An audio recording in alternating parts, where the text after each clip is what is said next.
Yeah, no, we're not having any of that. Hello again, team. It's Jess or JashiiCorrin, and welcome back for my December 2020 plan with me. What? Oh my gosh! How is the year almost over? If you've been watching a couple of plan with me's today, you've probably heard quite a few people say that, so moving right along. As can be expected, in today's video I'm setting up in my bullet journal for the month of December, but before we get into that, as per usual, we're just going to have a look at how this month was going. So I'm actually filming this plan with me a little bit earlier than I normally would, so some of these aren't quite as filled in as I'd usually have them. But we have my November cover page, my Make It Happen spread, and I still have a couple of things to add in here, my habit tracker and around the house tracker, and then after this I actually just have a bunch of blank pages. As I've said previously, I don't really prefer working on the blackout pages. Not too sure at this stage what I'm going to do with all of these black pages. I might just end up using them as stock paper for future spreads. Following the order of craft, black, and then white paper, December really should be in this white section here. But somehow, and I'm not too sure how this happened, when I was setting up my video related to the circular monthly trackers, I put that right here. Which means I can't really start December and then turn the page and go into this. So what I've instead decided to do is start December in the next full section, which is craft paper. Jumping into the time lapse now though, just a reminder that any of the equipment I use in today's video is linked in the description box below. Despite my light amounts of shade throwing at the start of this video, for December I am indeed doing a Christmas theme. More specifically, a Christmas string lights theme. Christmas as a theme is very much one of those ones where there are so many different directions you could take it in. So to kind of cut down on the overwhelming amount of choice there would have been with a more open-ended Christmas theme, I decided to focus more on Christmas lights. Typically, I like to not do a theme that everybody else is doing, so kind of loosely avoiding things like Valentine's Day, St. Patrick's, Halloween, and even Christmas. Last year for December I had a cocktails theme instead, but I do really love Christmas, and I really just love how much you can do with a theme like that. If you were wanting to do a Christmas theme and were looking for some more inspiration, I do have a link to my Christmas themed bullet journal spreads Pinterest board in the description box below. Damn, that's a mouthful. I also kind of feel like this video is going to be one of those ones that ends up being like, take a shot every time Jess says Christmas. But for reals, please don't do that because we're only almost 3.5 minutes in and I've already said it 10 times. You'll have seen on my cover page here that I'm using a ruler to help get really straight lines for my titles. A little bit more extra than I normally am, but in this setup I really just felt like I wanted decently straight lines in my headers. Of course, this did make my lettering take a little longer than usual, but in the end I quite like how they turned out. In terms of timing, the cover page took 15 minutes from first touch of the pen to final erasings, and then as you can see here, we're onto the second iteration of my Make It Happen layout, which took 29. These times of course don't include the sketching in or the laying of the glitter washi, but it still gives you a good estimate.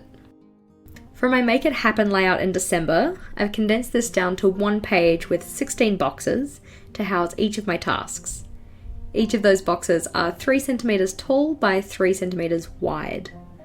With this spacing, that also left for a 0.5 centimeter border the entire way around, that I decided to decorate with green, red, and white stripes, just to help it tie in with my theme. The white here was done with the white Faber-Castell Pitt Artist brush pen, while the red and the green was from Tombow dual tip brush markers. For the titles on each page, I'm also drawing a string of Christmas lights weaving through the letters. This was super easy to do, but it adds a fun decorative element. It's just a wiggly line that I drew with my Tombow Fudenosuke brush pen, and then little coloured dots alternating red, yellow and green, again just using those Tombow dual brush markers. You can see I'm also laying down some washi tape across both pages here to separate the title from the lower half of the page, as on the right hand side I am essentially doing the same setup for my self-care bingo page.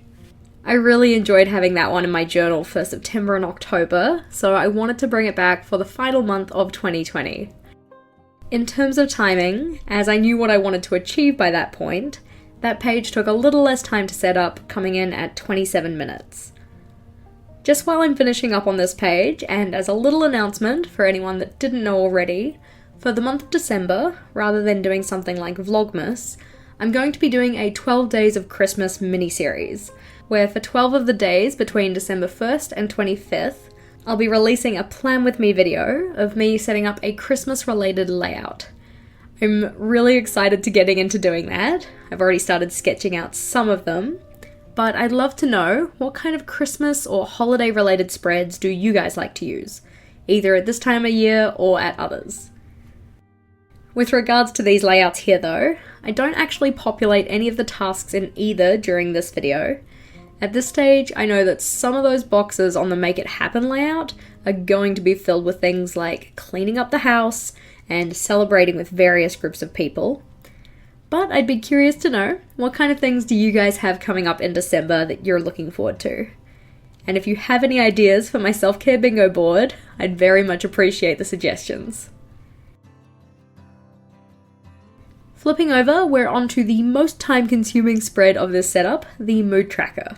This one took 30 minutes from first touch of the pen to final erasings, but I swear it probably took equally long just to sketch it out.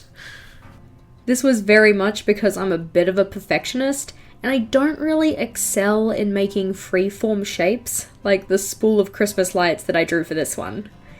The way it works is that I have one fairy light for each day of December, and I'll colour it in at the end of the day just to kind of represent roughly how positive a mood I had.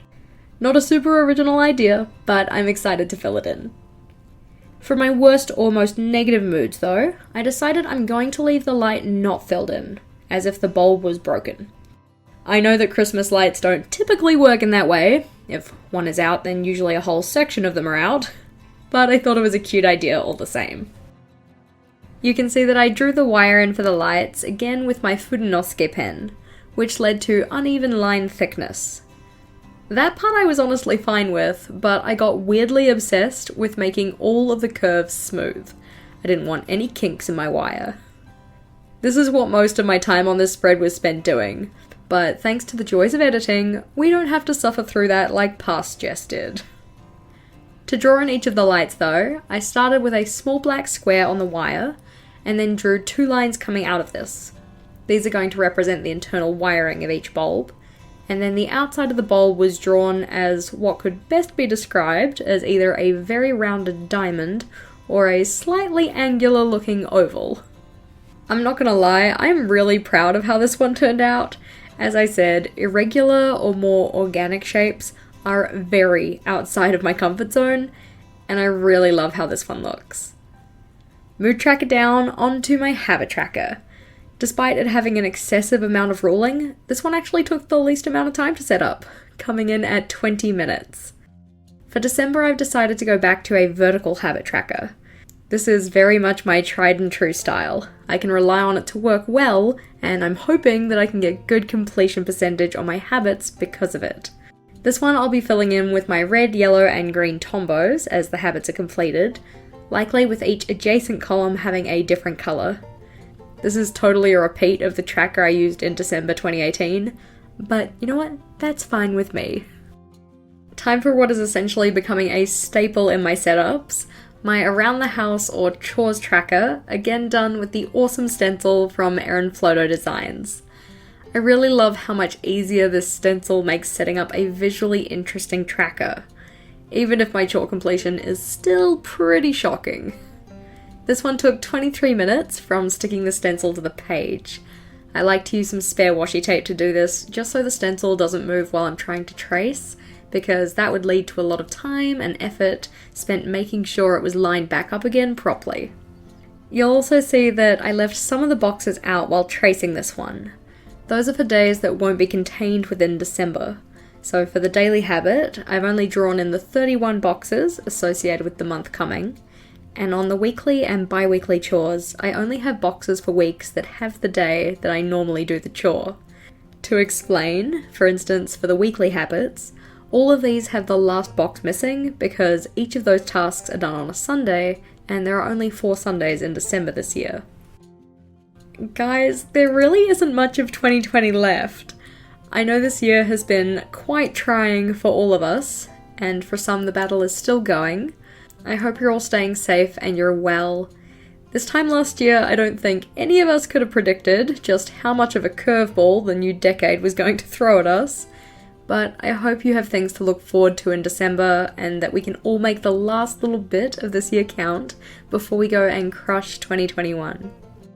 I would love to know, for those of you who do it, what theme do you have in your journal for the month coming? And for the final flip through, we have my cover page, my Make It Happen and self-care trackers,